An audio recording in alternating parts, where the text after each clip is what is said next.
Hi, Symphony Chorus friends. This is Josh coming back to you for a second installment of our Monday Verdi Requiem talks. And today we're talking about the Dies Irae, which is the longest section in the work, the weightiest section. It lasts well over a half hour. So it's a great deal of music. It's not surprising that Verdi, who is of course an operatic composer, would be drawn to the drama of the text that depicts the Last Judgment and the penitent who's coming to be saved. There's so much drama and so much excitement. Interestingly, in later requiems, for example, requiems of Fauré, of Duruflé, this is all in those French styles minimized. But in the Italian style, the Dies Irae is the center of the whole thing. And so it's a pleasure to talk about it today. The whole thing's divided into 10 sections. Let's consider them each in turn, and I've got you here at my piano, so we can just give you a few musical examples as we go. The first one that I'd point out is the transition from the previous movement. So if you remember last week, we were talking about the way that the Kyrie ends. And it ends in A major in this kind of luminous sound.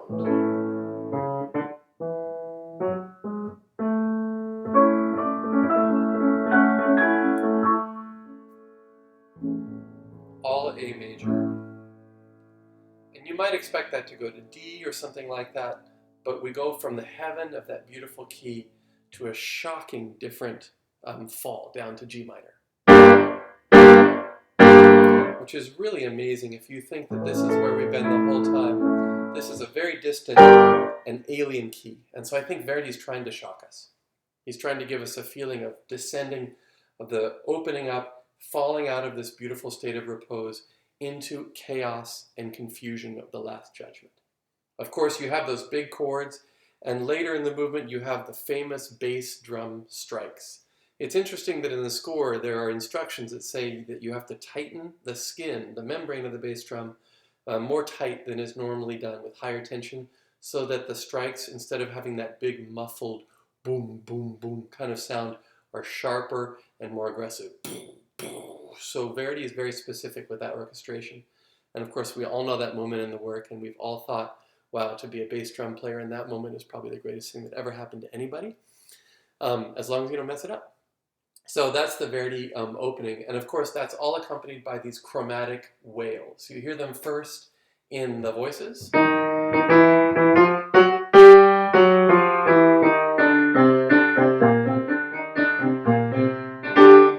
And of course that's accompanied by scales that are in contrary motions. So some of the winds are playing scales that go down, some play up, and so you have this chaos and confusion, all while we're chromatically wailing over the top. So this is an incredibly dramatic depiction of the Day of Judgment.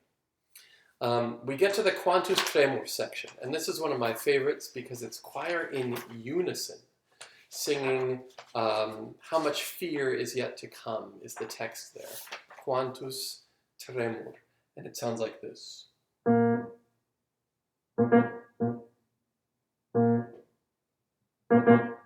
Single note. And so we're so struck with fear that there's no way for us to move. It's marked sotto voce, and what's especially interesting is that Verdi has actually broken up the words and misplaced them or divided syllables of the same word with rests. And so we get quantus tremor. Quantus should be a word, but quantus tremor is how he puts it, and it gives us a feeling of being frozen.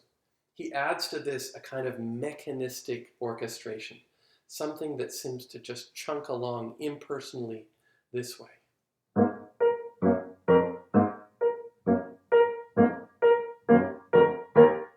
You get a feeling of the passing of time. You get a feeling of the impersonal nature of death. It's not a personal thing that comes to you, but rather it's a passage of time that waits for all of us, from which there is no escape. This is that very severe and very moving section. Then we go to the tuba mirum. And this leads us to one of the great brass fanfares in all of the choral orchestral literature. It starts with 4 offstage trumpets, and ideally they're placed in different corners of the room, so you hear the last trumpet calling all from different angles. They eventually are joined by the full brass on stage. And what started as a single E flat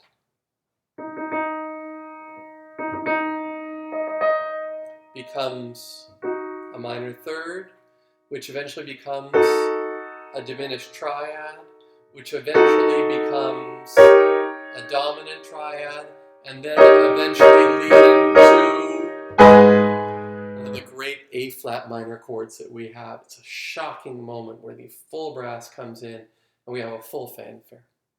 The chorus joins in, and you'll notice that the scoring in the voices tends to be in unison. It's fairly sparse and not very full. That is really powerful when you hear, for example, all the tenors and basses, and every time I've ever performed this work, all the tenors join on the bass part, all the basses join as much tenor as they can. Soprano and alto double each other because the brass are so powerful. And so you hear all the tenor and bass voices declaiming in unison, tuba mirum spargens sonum, this great Dies Irae text. That goes for a little bit, and we have the dread and power of the Day of Wrath. This calms down and leads us into the first appearance of soloists, and that's for the mors stupendit. This is the bass. And again, Verdi being an operatic composer, he's always got great walk-on music. Music that we can imagine a character coming onto stage with. Here are the few bars that precede that first bass entry.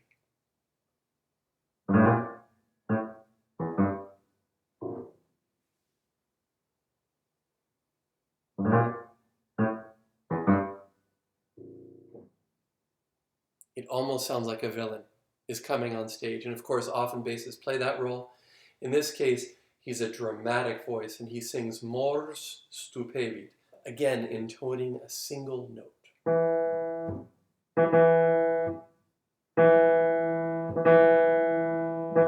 Finally, and then eventually expanding up into his range. There's a great moment just at the end of this short solo where he descends by half step, a chromatic descent. He sings mors, and then a grand pause. Mors, another grand pause. This is death, death. Mors, stupend. But in between are strikes of the timpani and a descending line. So it works this way.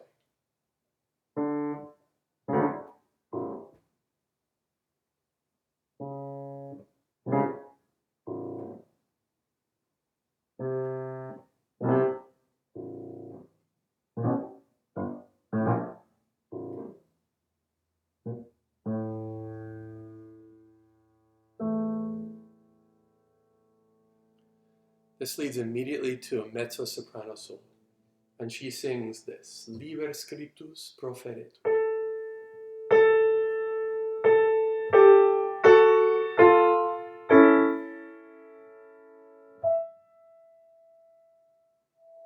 It's a rather stern, serious melody. Originally, this text was set for chorus. In the first version of it, it was a fugue for the chorus, and eventually Verdi discarded that, and he replaced it with this solo. Not only because he had phenomenal solos at his disposal, but he realized that the music that's coming afterwards, which is a reprise of the Dies Irae that features the chorus, is much stronger if the chorus isn't already singing. So the entry of the chorus is that much more impactful. And that's the way he left it with this mezzo-soprano solo.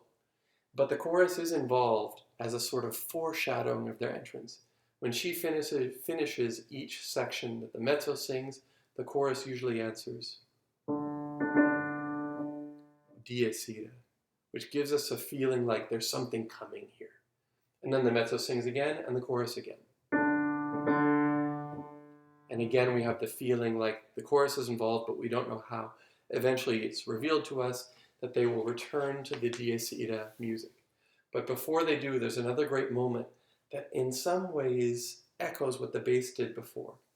The mezzo has this text at the end, Nil inultum remanebit, nothing shall remain. And she has this.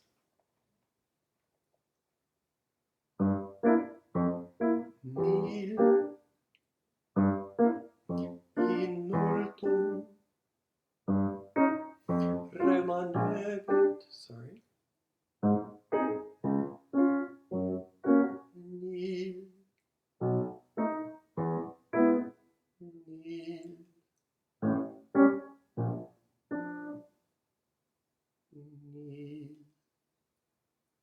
then there's a grand pause again. Literally nothing is left. She keeps saying nothing, nothing. We move around those strange harmonies. A full bar of pause. And then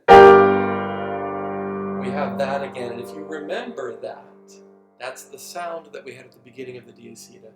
And she sings.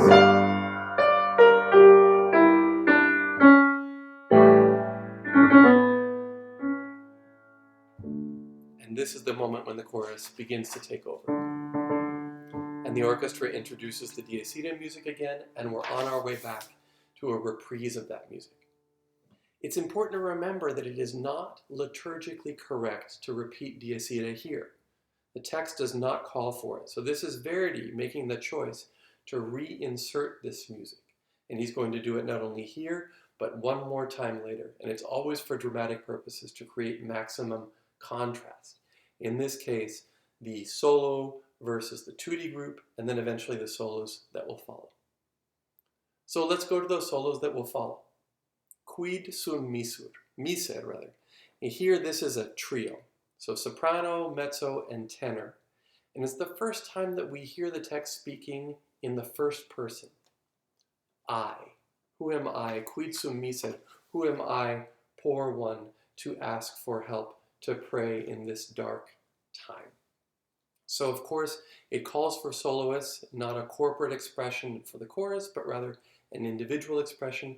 And he calls upon this trio of soloists, each of whom has their turn, doing a lot of sighing motives, some very lyrical things, including a beautiful high B in the soprano, until at the end of the section, each one a cappella has a chance to ask, where shall I turn for help? First the tenor, then the mezzo,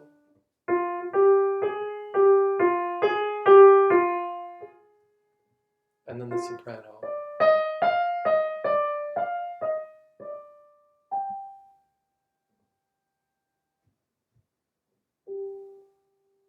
And this G that we hear is the dominant of C that is to come for Rex Tremende.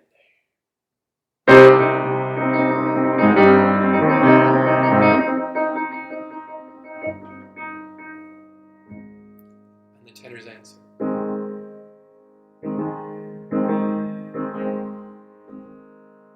A great moment in this piece. And what we should remember is that Verdi here is quoting a very old style and an old tradition, which is when referencing kings or royalty of any kind, dotted rhythms and especially over-dotted rhythms, meaning a rhythm that has a double dot, or in this case even a triple dot, is typical to show the majesty and nobility of the royalty. So what do we have? A triple dotted C. Rex. Then double dots. And then again, triple dots in the tenors, doubled by horns. And that's the idea. Where does he get this from? Previous composers. Mozart does it. Cherubini does it in the C minor Requiem. Berlioz does it in his own Requiem setting as well. So Verdi is looking very much back at the tradition, and no surprise that he uses these rhythms. We have a new idea that seems to be completely fresh. The bass soloist has Salva me fons pietatis.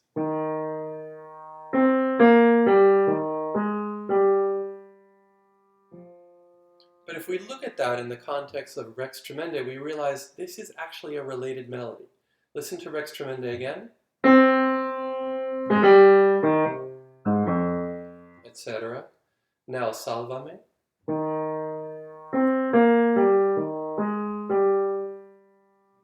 Now I'm going to take Salvame, and instead of keeping the first note in the lower octave, I'm going to put it up in the same way that it was in Rex. Now listen to the original Rex. Now Salvame with the octave up. You hear that this contour is actually quite similar. So these two things are not so different after all. One related to another. And again, as I spoke about in the Kyrie and in the Introit, so much of Verdi's writing is melodic and is beautiful, but also it holds together as motives and makes the writing really tight and interesting. So he's a great composer from so many different levels. So these two themes are passed back and forth, either the Rex Tremende with the double dotting or the more gentle Salvame, and they're passed from the soloist to the chorus, transposed, and go through all kinds of variations until a stunning moment at the end of the section where, again, a cappella. And Verdi loves this a cappella sound, especially for moments of very heavy emotion. The bass soloist sings Salvame.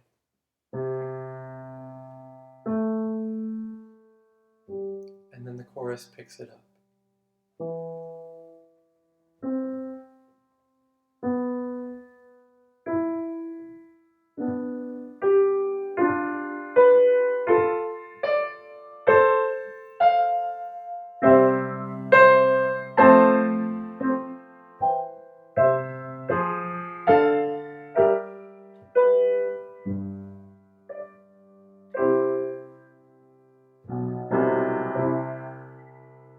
And we're confirmed in C major, whereas we had begun in that C minor sound. That's a tradition that goes back all the way to Beethoven, who loved beginning things in a minor key and then ending in the parallel, in other words, the same letter name, major. And here Verdi does as well. This is going to be something that we'll see again later in the movement, so stay tuned on that. This C that we've landed on is revealed eventually as the dominant of F. And we have a mezzo and soprano duet, Ricordare. This is the gentlest section in Dies Irae, similar as in the Mozart Requiem, for example, where we have F major, Ricordare, same here in the Verdi. And she sings,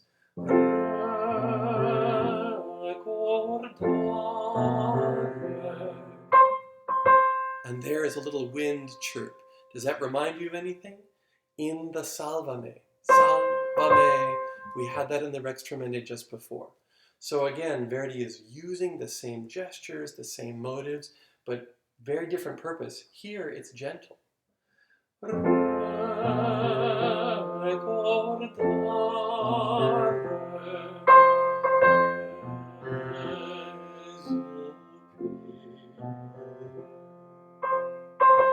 there it is again. So that goes through the mezzo and the soprano trading off, singing off, and in thirds.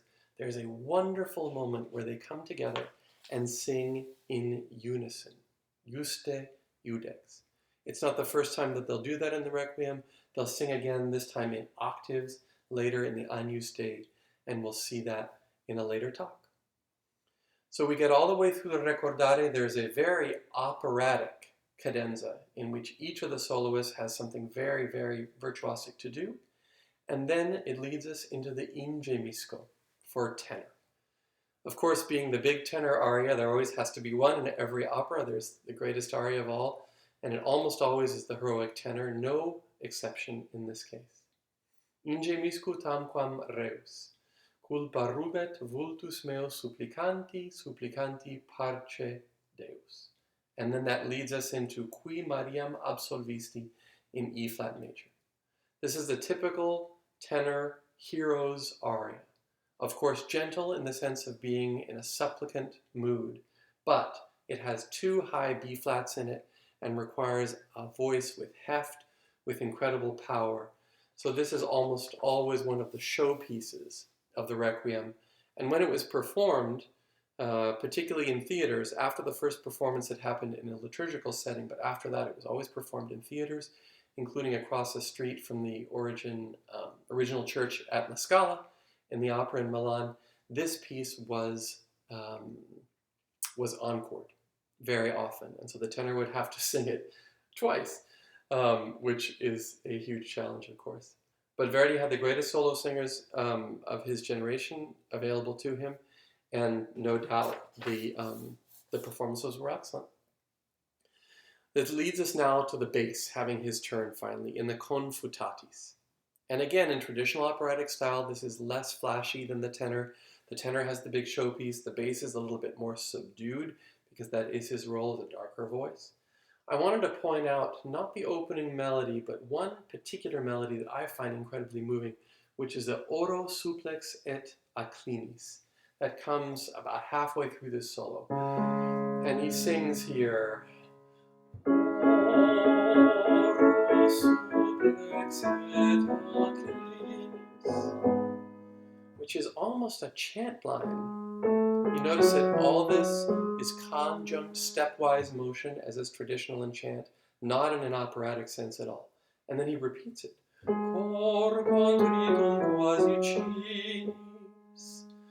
In addition to this, we have archaic references happening in the orchestra. Listen to the reduction.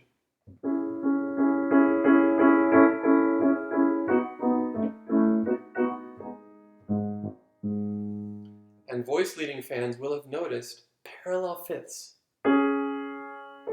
Now here. That is completely forbidden in traditional part writing, and many writers have commented on this and they say, why would Verdi do this? This is incorrect, incorrect. And of course, he did it on purpose. And we know because he also does it in other places in his music. But listen to this now as it's harmonized.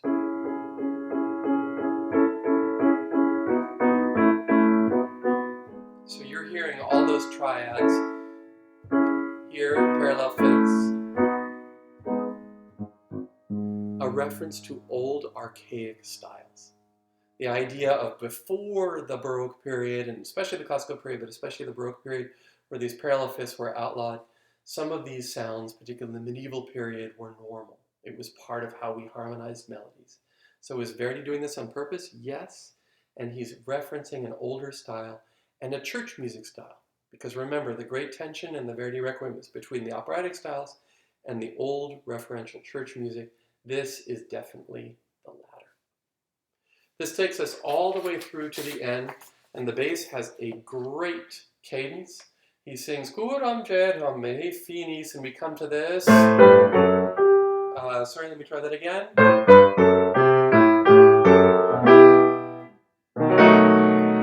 And for all the world, we expect this, because that's where we've been.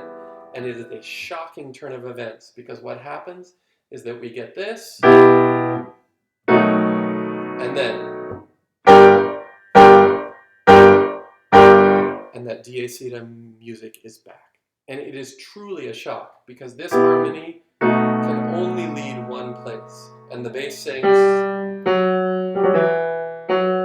and we expect, which is exactly what other soloists have done, and instead his G becomes the root of the new G minor, and we're back in Dies Irae again.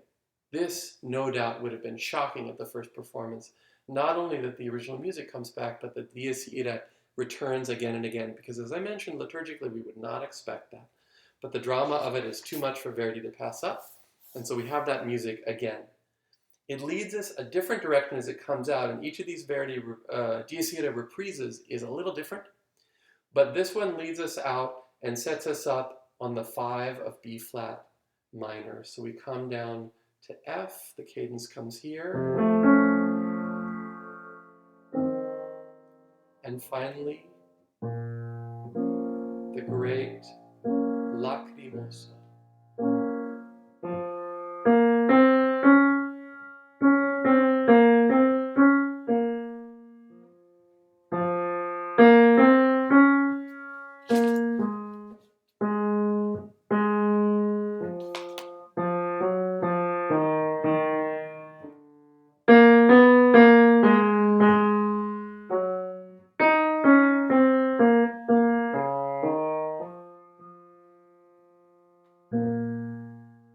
This is a beautiful tune and so appropriate to Lacrimosa. I can't think of anything else that it would fit, except we should notice that this comes from an opera. Verdi wrote this tune, or a version of it, for Don Carlos about 5 years before. Eventually, in the rehearsals, it was discarded, it was taken out, and never one to waste a good melody. Verdi brought it back when he wrote his Requiem and reset it to Lacrimosa. It's the way I've always known it, but if you ever heard the original version of Don Carlos, before those changes were made, you would hear that same tune there as well. The way this is structured is essentially theme and variations. So we have that tune, it is perfect as it is, and so we don't need to necessarily modify it too much, just vary it slightly. And so what do? He puts sometimes counter melodies against it. Here in the chorus and the soloists, he has the tenors and the basses singing the tune, sopranos and altos singing a counter melody.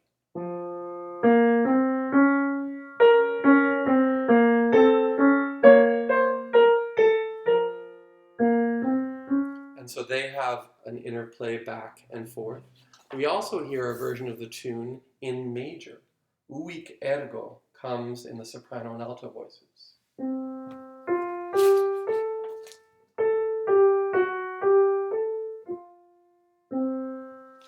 Then Verdi even breaks up the tune a little bit into its constituent parts, passes it around from voice to voice in the choir and the orchestra. Sorry.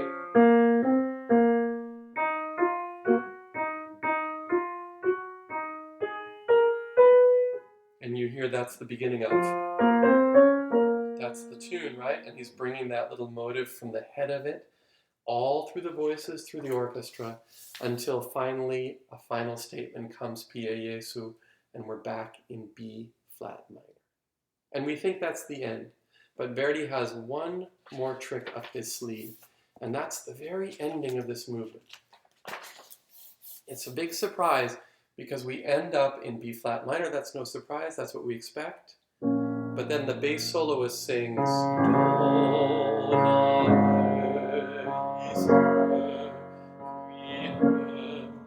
and then choir and soloists. And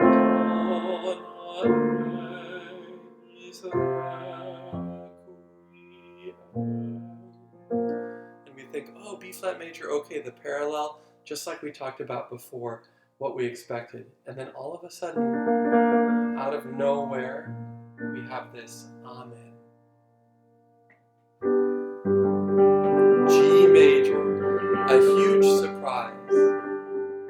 And then it relaxes back into B flat major.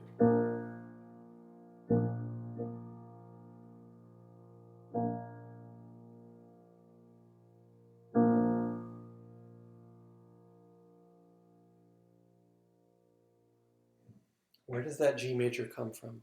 It's a ray of light in so many ways. Some think that it could be a reference back to the original key, if you recall.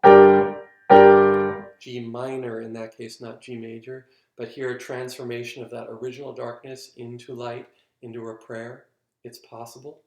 We also know that third relations are important to Romantic composers of the 19th century. So if you think about B flat, and then the relationship to G is a third away, minor third, and then we harmonize it there, back to B flat. Whatever the reason, it's a stunning moment and a beautiful and fitting close to Verdi's greatest movement in this, his greatest opera, the Requiem. Stay tuned for next week's edition of this. I expect to have a look at the Offertory and the Sanctus. Until then, stay well, stay healthy, keep in touch, and keep music in your life until we can be back together singing again. Thanks, everyone.